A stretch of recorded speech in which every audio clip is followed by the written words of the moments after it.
Well, welcome back. Welcome to Wednesday Night Live, brought to you by the CP Media team, myself, Angus Petrie, and also the always reliable through the Kiwi internet. He's more known as the Energizer Bunny than he is a wascally wabbit. Please welcome our team captain, Richard Greer. Oh, hey, how about that? How you doing, Angus? I'm good, mate. How are you? Yeah, that was a big intro today. Well done. Good job. Hey, some big hype there, eh? Yeah, no, you don't do things by halves, do you? Good job. We're here for the good time, not a long time, my friend. Yeah, fantastic. How's the lockdown been for you? Lockdown's okay. I'm one of the, I suppose, fortunate ones that continues to go to work and still has a sort of a normal routine and rhythm going on. So actually, I was quite thankful for the long weekend we've just had. Yeah, good for you. That's good. And yeah, I guess I was just a little bit the same as well. Good to connect with the family. Good to just chill out and not feel like you have to do too much, was it? It's just nice to hang out for a bit. Yeah, although I see some special things have been happening in lockdown at your house by the looks. No? Oh yeah. No, we had a lockdown haircut. How about that? So family haircuts. Let's do this. So that's the first change of haircuts that I've had since 1997. So yeah, 1997. Yeah, I've been rolling with the short back and sides and top and everything for quite a while now. But yeah, so lockdown does strange things to us, doesn't it? But all a bit of fun. The Corona cut, eh? Who cut your hair? Mother Bear. Yeah, I don't think she's particularly happy, but that's all part of the fun. Yeah, the thick and thin, apparently, I've just been told. Thick and thin, beauty. Right, well, while we've got you and while we've got some quality internet going on here, we'll take this moment. Let's, first up, should we have a wee recap of what happened in the weekend? Yeah, wasn't it cool, eh? Like we had, so what it was a colouring in challenge, colour in as many streets as you can in your local neighbourhood. And there was some epic efforts out there. In my patch, that's what it was called. Yep, exactly that. And James Owen, one of our coaches, he's been sort of mapping Christchurch for the last year or so. So he said, well, how much can we get done in a day effectively? And the other cool thing that James brought to the picture was, let's share some history of your local area as well. So it was really cool to share a whole bunch of different things that are going on in different people's patches. What was your sort of couple of key favourites to come out with you, Angus? Well, first of all, I just want to touch on how many kilometres you can achieve when you're going in and out of all these little cul-de-sacs and streets. Man, do they rack up fast, I tell you. They do. I did 20 Ks out at Kiwi out this way on my feet. It was a long way. That's like the whole subdivision, Rich. Well, it's the whole area, it's the whole town, out to the end of the town signs and back in again. Yep, absolutely. Yeah, but yeah, special mentions. What would you say? I've got a wee list here. I've got probably first special mention, man who's been a CP athlete for quite some time. Somebody I've known for a long time, grew up with in Methven. Cushla, if you're listening out there when we bring in, here's another Methvenite, Dan Smith. And he is just new to Strava. Would you believe he's been doing all of the events he's been doing, collecting medals for so long, and we have enticed him into joining Strava. So he had a great effort. It's in miles. Yeah, exactly. Still some little technical difficulties to iron out. But what about that? 67 miles. That's a long way. 5 hours and 47 minutes. That's a long time on your bike. So that's the other thing that I picked there is that 5 hours 47. That's a pretty fair knock, to be fair. On the list there, probably next on the list, Jeremy Baker, all the way from Australia. Yep, south of Melbourne, went and mapped his territory. Didn't he do well? Again, another 4 hours. It's big bike rides.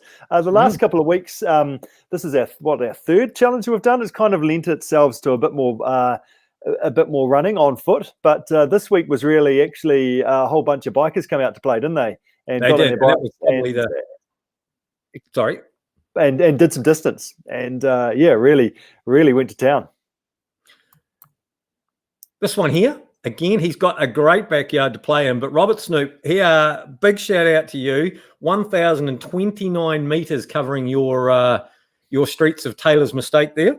Yeah, vertical meters. So they're not easy to gain, are they? But yeah, there's some hills that I would battle out at Kiwi out this way on the flat to be able to get anything like more than 29 meters, I think. But he's done very well to get that. So that's pretty honest. Another very good effort all the way around every little area that he could find there. And almost probably one of the prettiest ones was from Sarah Jenkins, the 4 Avs, really coloured the little Christchurch mapping there. I actually really like that. It's such a square. I can see a couple of streets that she has missed, or a couple of bits she hasn't quite just a bit of feedback. There's a small strike and a point off there for that. But nonetheless, another great effort. Yeah, absolutely. I'm not sure if you've got the visual there, but Patrick Fontaine from Auckland went running, and he did a good 50 Ks on his feet, the ultra marathon around his local streets, which was pretty impressive, getting all in around his Auckland area, which was pretty cool. And then also Naoli Miles from Denmark got up and did that as well. So people all around the world, a whole bunch of people from all over the place getting involved and sharing their bit of local history and just having a bit of a challenge, getting out there doing something a bit different. Yeah. No, it was super good to see so many different areas and people doing their patch and how big. You think the neighborhood that you live in is actually just a small little neighborhood, but when you actually go and count the kilometers, it's no wonder roading costs so much. And a few people have said to me after that, it's like, I've actually found a few new areas that I could go running and biking and little alleyways and bits and pieces. So that's part of the thing, isn't it? And what we're all about is a bit of an adventure and go exploring. And it's nice that we can do that. We don't always have to be in the hills and far away. We can do that close to home and local and have some fun with it and share it as well.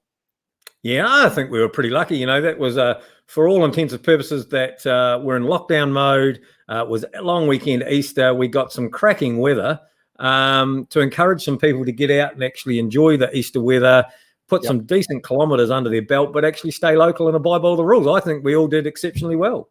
Yep, no, well done. So another weekend organised with some decent weather. It's good. Oh, well, is that your job? That's always your job, provide the weather. We'll see what happens this weekend. I might claim it or not. All right, so that was the weekend. Anything else you want to touch on the weekend? No, I think other than the fact, like, we've got our Team CP community page, which this is going live to as well. Like, get on there and share your story, share your adventure as it's happening. I think that's the other key one. And there's a really cool community going on of people doing lots of cool stuff. Yep, and I think the more people we can get involved, the more people that are willing to share, the more interesting it just gets for everybody, I guess. Absolutely. Yep, totally. Absolutely. All right. Well, Wednesday night live here, so we should box on. We've got a few things happening in the wings there. We've got a couple of people sitting in our waiting room, in our studio waiting room out there. Shall we fire one in the hole here? Yeah, I think so. Yep, throw it in there. So who we got up first, Angus?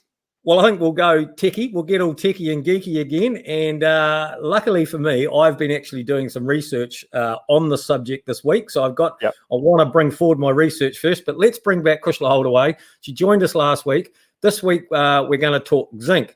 Cushla, come in. You got us?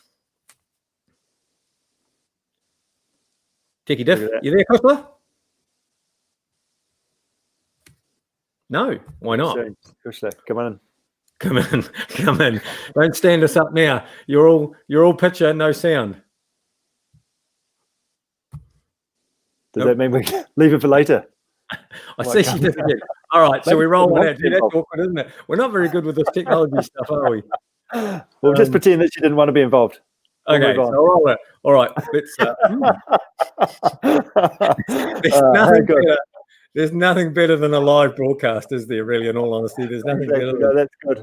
That's why all over the years, like the CP Media team have been rolling for a number of years. And basically, a bit of background, we talk about being live, but we're never live because cock-ups happen. So we just, but a bit of background, we did it initially as trying to follow the coast to coast, but we couldn't get on the course back in the day. They wouldn't let us. So the following year, I applied for media access and got media bibs. And then all of a sudden, we're in the media team with 3 news and 1 news. And then all of a sudden, we're on the helicopter heading over across Coast Pass going, this is amazing. I'm never going to do the event again.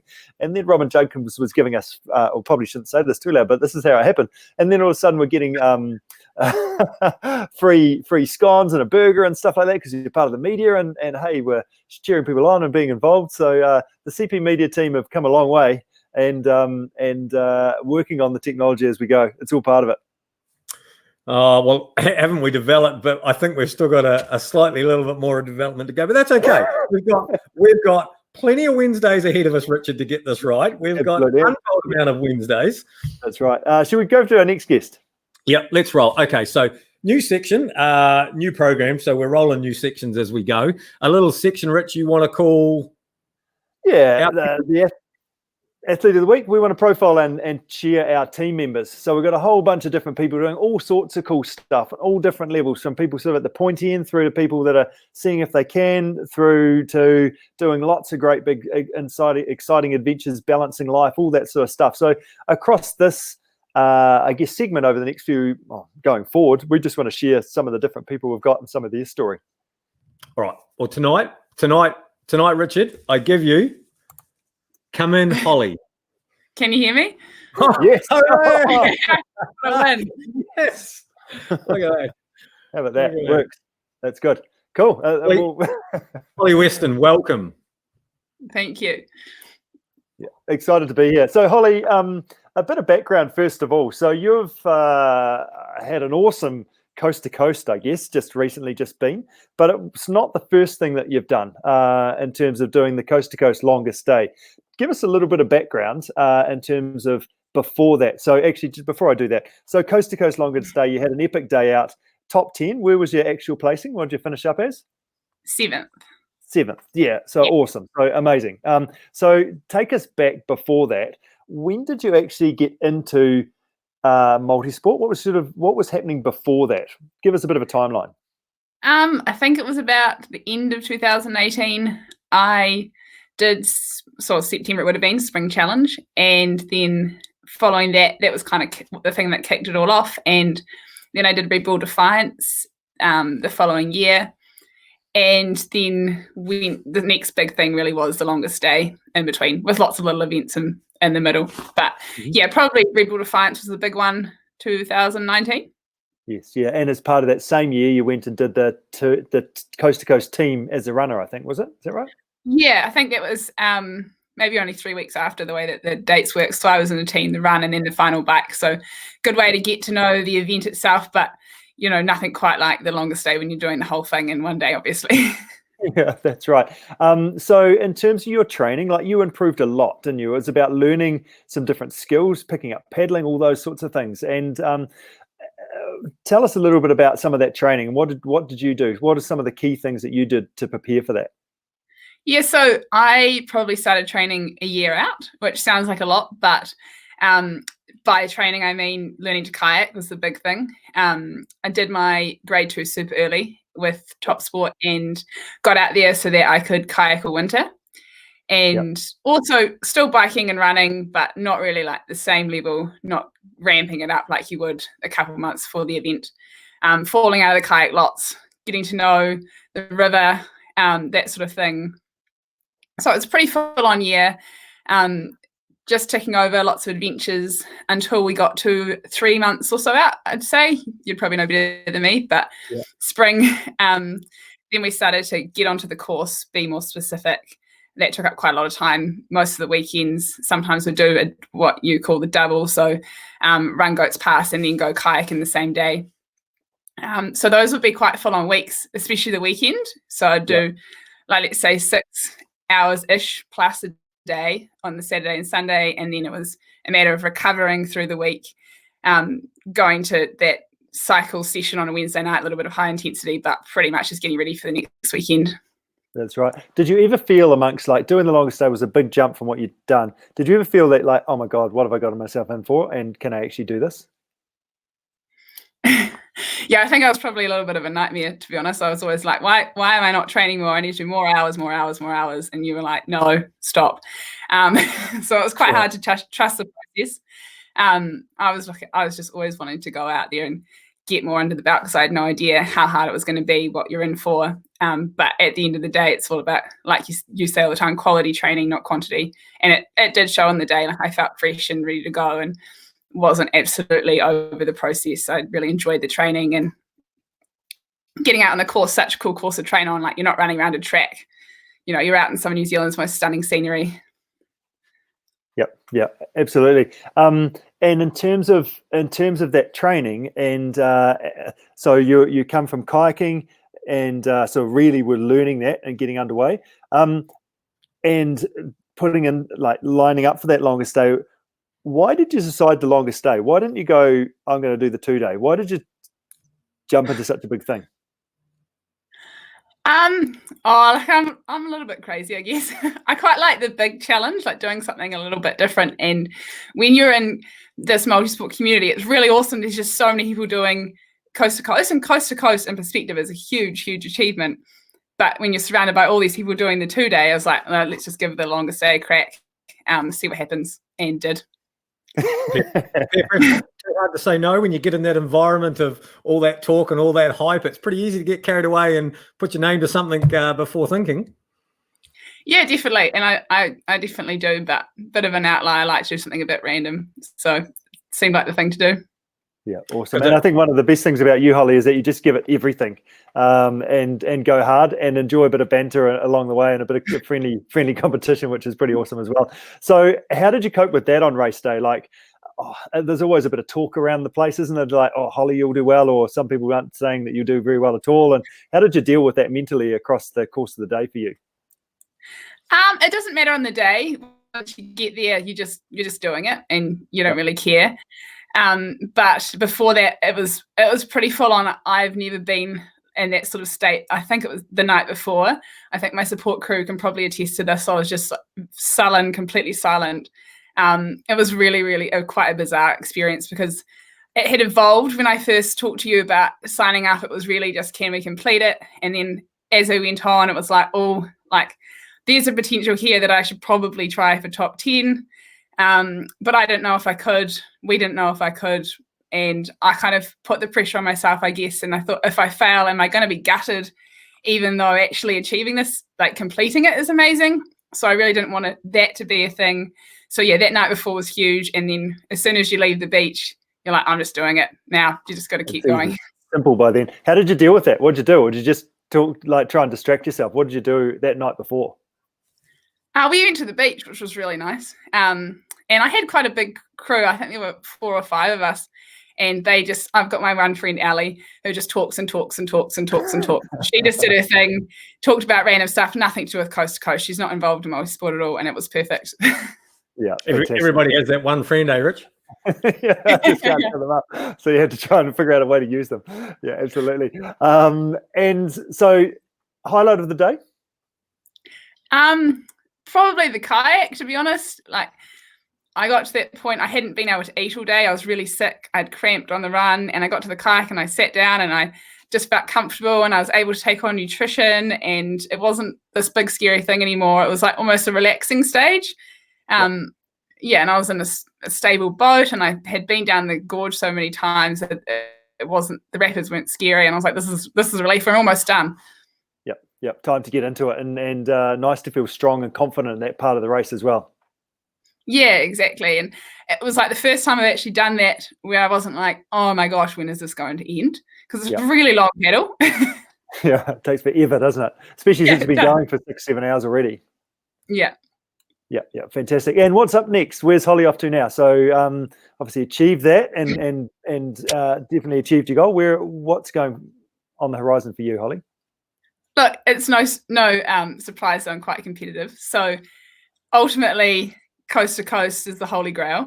But I'm not there yet, and I've got a wee way to go until I'm really at the pointy end. So probably looking a couple of years away to really start lining up and being like, right, I'm going to be competitive.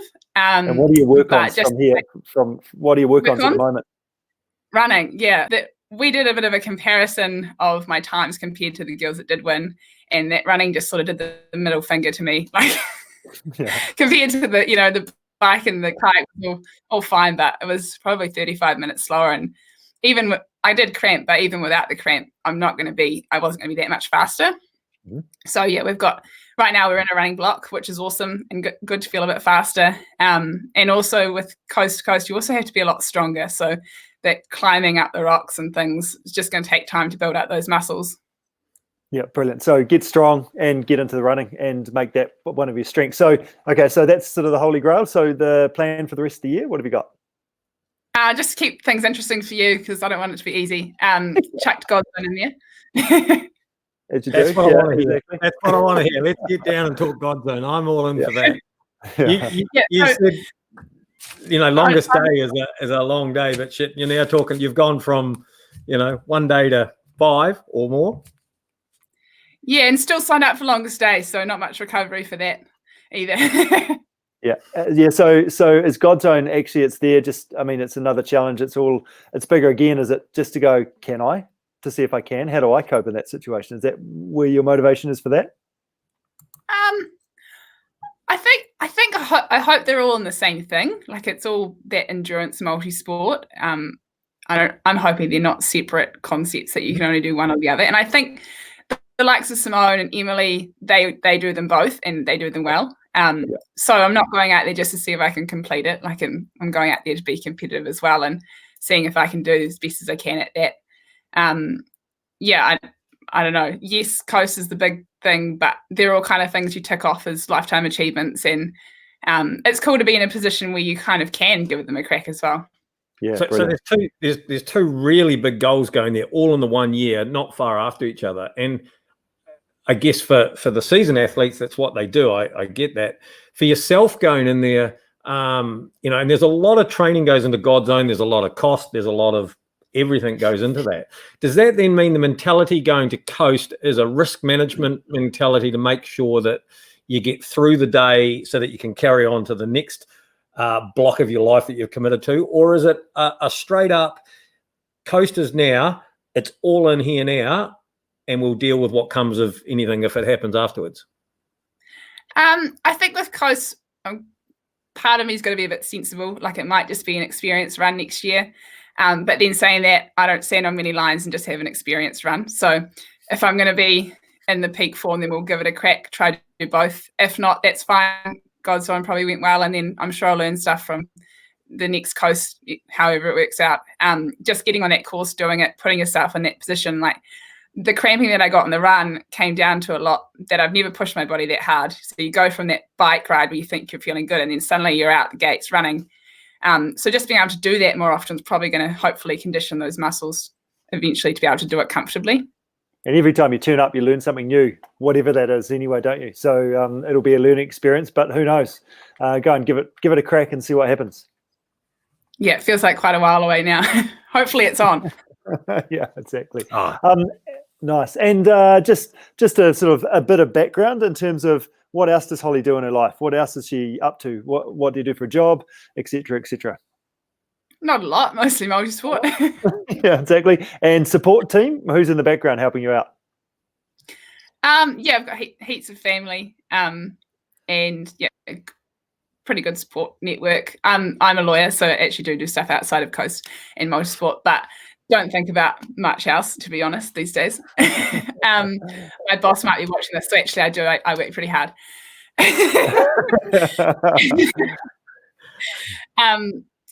So quite busy, but I find training works really well around that. It forces me to sit down at work as well and do some recovery. And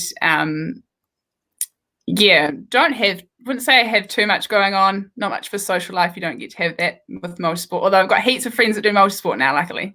Yep. And that's the best thing, isn't it? It's social and it's fun, and you get to meet a whole bunch of people and have a whole bunch of adventures with them as well. Yeah, you spend a lot of time with them. So luckily there's heaps of cool people that do it. Yeah, awesome, Holly. Cool. Anything else from you, Angus? No, what an effort. I say big ups, good luck. That's quite a plate full of apples that you've bitten off there. And I hope we can have you back and we can have a bit of an update on progress and as things go along there. Totally. Be really interesting to hear a bit of weekend chat once you've been away for some big mission weekends training for God's Own and things like that. Really interested. Yeah, absolutely. Cool. I love your enthusiasm. I love the way that you just put yourself out there and willing just to give it a crack and see what happens and have some fun with it along the way. It's awesome. Cool. Thanks, guys. Good stuff. Well done, Holly. Take care. Thanks, Holly. See you later. See ya. Well, that was great, Rich. Yeah, well done. And you've been doing some tech support in the background. How are we getting on with Cushla? I think we've got her. She's got a smile on her face here. I can see her in the waiting list. So I'm just going to bring her on in here, Cushla. Come in. Hello. Sorry about that. I could see I was live on the screen, but the sound was about 30 seconds delayed, so I couldn't hear anything you're saying. Fantastic. So you're bagging Kiwi last week. We can bag Meffin's internet this week. It's good. I think it was my iPhone, hopefully, not the internet. Well, good. And I've got a really interesting stat for you, Cushla. You are our first ever repeat guest on the show. Oh, wow. We're 2 weeks in and you've been here twice. How's that? That's good. Must have done well. Yeah, no, absolutely. So, Cushla, we're going to talk about zinc, aren't we? So, you mentioned this last week. You had a bit of we talked about a whole bunch of things about lockdown and how to look after ourselves last week. And one of the things you mentioned sort of in passing was about zinc. And it's like, I don't actually know a whole lot about that. Can you tell us a little bit more? And the key question for me is, so why do I need to know about what is it actually about? Why is it important for me? First of all, Rich, I might be able to help with this, Rich, because I did mention before in our last difficulties that I had actually done some research on this because, I think it's important that we research our guest and work out what the subject is. So just without further ado, I just want to bring here my research into zinc, Cushla, and hopefully I know you did a thesis on it, but I'm hoping some of this content. Anyway, let's have a look here. How's this? Zinc. So Andrew Symonds, Australian cricketer there. That's a absolute great application of zinc. Again here, see the great coverage, nice tidy line, stay within the lines while putting it on. It's interesting he's gone for lips rather than nose. There we go, that's better. So just to show that women can do this too, here there's and a bit of colour. What do you rate the colour? Hope some 1980s beige brigade's coming up shortly. You got anything else to say? No, I do have one final. So these are all the people that understood what zinc was, understood when to wear it, and then there's the odd occasion that the one person forgets to wear a zinc. Ouch. Oh, that's no good. How do we go? What you mean? Any luck? How was my research into zinc? Not bad, Angus. I'm probably going to spend most of the time tonight talking about the inside of the body function rather than the external application. I must have missed that memo. Nice pictures. Yeah. Looking good, though. Looking good. So surely zinc must help us look good at the end of the day, doesn't it? Rather than inside out. Yeah. All our players look good doing it. Yeah, exactly. Yep, absolutely. So tell us about it. What's it about, Cushla? Well, the thing with the zinc is it's often overlooked and it's actually key to every function in the body. So zinc's an essential trace element, meaning we have to get it from our diet. And it's involved in over 300 enzymes and metabolic processes in the body. And the key ones of those is it's a key part of DNA and RNA transcription, which is obviously involved in all the cell replication, multiplication, cell repair, muscle growth, muscle repair, and of course linear growth as well. There's about 1.5 to 2.5 grams of zinc stored in the body at any one time, or sorry, I should say in sort of a interchangeable pool. There's no actual store of zinc, so that's where deficiency can occur quite quickly. And it's also, besides its cellular functions, it's also involved in psychosocial behaviour, immunity, reproduction, and taste acuity as well. So it's everywhere in the body and it's really key. And with immunity, which I think I touched on last week with the situation, it's a key part of adequate immune function. So yeah, its effects are quite significant. So we often talk about vitamin C. I better have my vitamin C tablets in terms of immunity, but actually, where does it relate in regards to that? Where's zinc on the continuum in terms of making sure we have that as well to look after ourselves? I think they kind of play together. So, for example, if I had someone who had a really bad wound and they were needing wound healing help, we actually work, the 3 key focuses is enough protein with enough energy, vitamin C and zinc. So they're kind of hand in hand and they both play important roles in immunity. I just think zinc can be often overlooked. Right, so that's a pretty high level, isn't it? I'd talk about protein, I'd talk about vitamin C, but zinc would be nowhere to be seen on that continuum of things. So is there any sort of indicators like, hey, I might be deficient in zinc? Yeah, so that's a really tricky thing, and that's often where there's limited research, is there's no real easy biomarker for zinc. So you can measure plasma zinc, but there's no real reference range of what deficiency is considered between different countries and studies and everything, so it's very difficult. But coming back to the immunity, if you're often getting sick or having reoccurring illness, that may be a sign you are zinc deficient. Other things it can potentially impact is, like for athletes, it can lead to reduced muscle power, reduced lactate threshold. It can potentially have implications in fertility. It can, sorry, I'm just checking I didn't miss anything. And obviously the wound healing as well. So poor wound healing, so wounds won't be healing as quickly. And also with bone health, so 60% of zinc in the body is in the bones at any one time. So it can lead to poor bone mineral density as well if you have a zinc deficiency.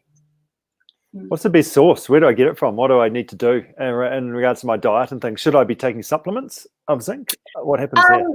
With anything, I wouldn't advise supplements unless there's a really clear reason, or like we've done a blood test or something and it's clear that you need more zinc. So I'd always go to an expert before just taking supplements willy-nilly. Food sources of zinc is pretty much any protein foods, particularly animal proteins. So that's where zinc's really highly bioavailable. The richest source, if you can guess, it's a shellfish. Angus, is this yours? The what? Sorry, I was having a wee difficulty. Let's say power. Let's say shellfish. You tell us, Cushla. I am not a shellfish eater. Muscle. Oysters have about 10 milligrams per 100 grams, which is really rich. The next best thing behind oysters would be, say, your sirloin beef steak, which has about 5.8 milligrams. And then as you get down to sort of your fruit and veggies, there's very, very little in those sort of plant-based foods. So your high sources are your meat proteins or protein foods like cheeses and things as well. Your moderate foods is like, your rolled oats, cereals, rice. And then your really poor sources is fruit and vegetables. And the other thing to consider with fruit and vegetables is the content of crops will actually depend on the soil they've been grown in. So we all know in Canterbury the soils are really poor for selenium. It's the same for other minerals like iodine and zinc as well. Yeah, brilliant. Awesome. So as athletes, you mentioned that's important, that we need to, I guess that's all just part of being healthy, isn't it? And looking after ourselves. And if we've got a good, healthy baseline diet, well, then we're going to be able to perform at our potential. We're not going to get sick. We're going to be able to train on a more regular basis and have more fun doing it. Yeah, absolutely. Yeah. As a layman, as somebody who's no expert in that, what's my signal? What is, as just a normal person, what would give me a hint that I am low in zinc? So that's the tricky thing. There's kind of no obvious symptom of, say, a mild zinc deficiency. All those things we've sort of talked about as being the zinc being involved in, like, say, fertility or energy levels or performance, they could all be warning signs, as is getting sick regularly. Maybe your wounds aren't healing well, like maybe you have say some cuts or scabs or things and they're just not healing. That may be another indicator. I guess with deficiency, when it's really severe, so back in the Middle East, back in the 1960s, they had adult men who looked like children. And that was pretty much severe zinc deficiency, because when we talked about how it's involved in DNA, RNA, cell growth, repair. So the body was basically trying to maintain its zinc levels at the expense of their linear growth. So they were basically like dwarfs. And that was purely down to zinc. Wow, that's pretty interesting. Yeah, cool. Yeah, good so stuff. pretty severe. Yeah. So for us, I guess it's an awareness thing, isn't it? And just to be aware that there's other things going along, and that's really where you come in terms of your role as well, isn't it? To say actually making sure that people are healthy, making sure that people are getting those minerals and vitamins that they do need in their baseline diet. And as a dietitian, you can order bloods and things like that to make sure that people are in the right ranges.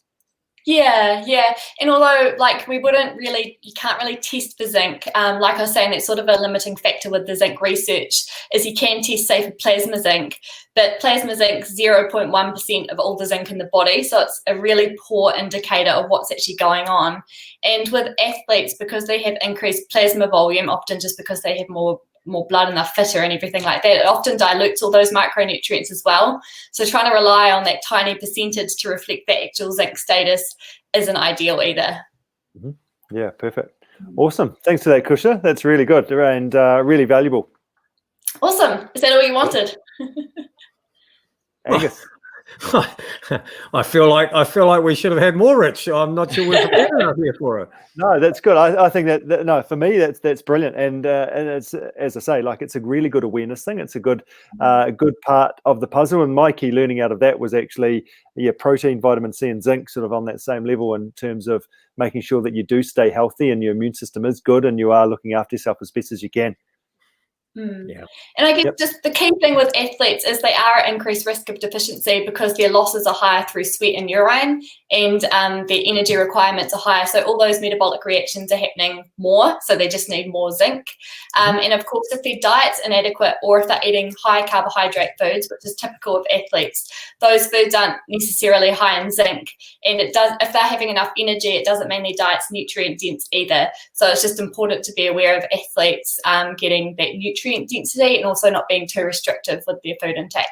And one last point on that, you talked about the key sources are basically animal products, effectively. So if you're a vegetarian or vegan diet, that's going to be a challenge for you.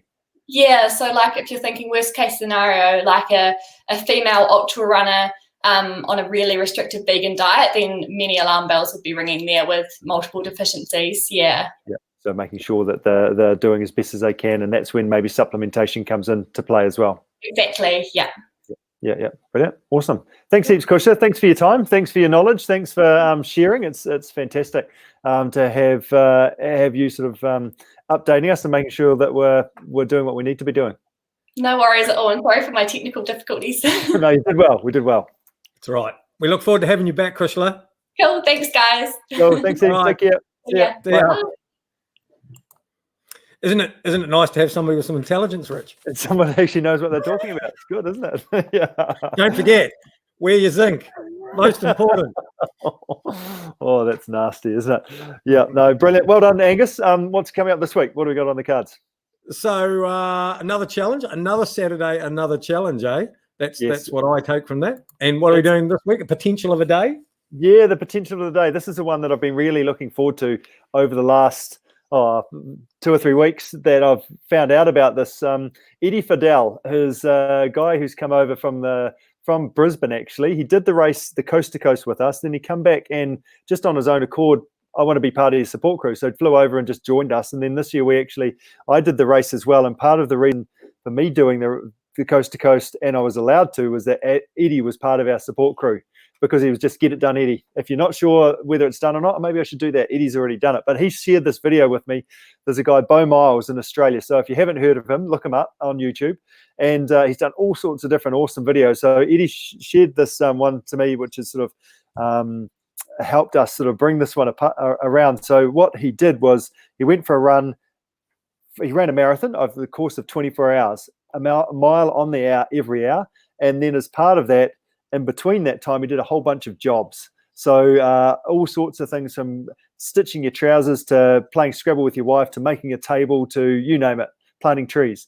So this is our job this weekend. You can choose whether you want to do the 3-hour challenge, 6-hour, 12-hour, or some crazy 24-hour action if you want to do the full 9 yards and get that done.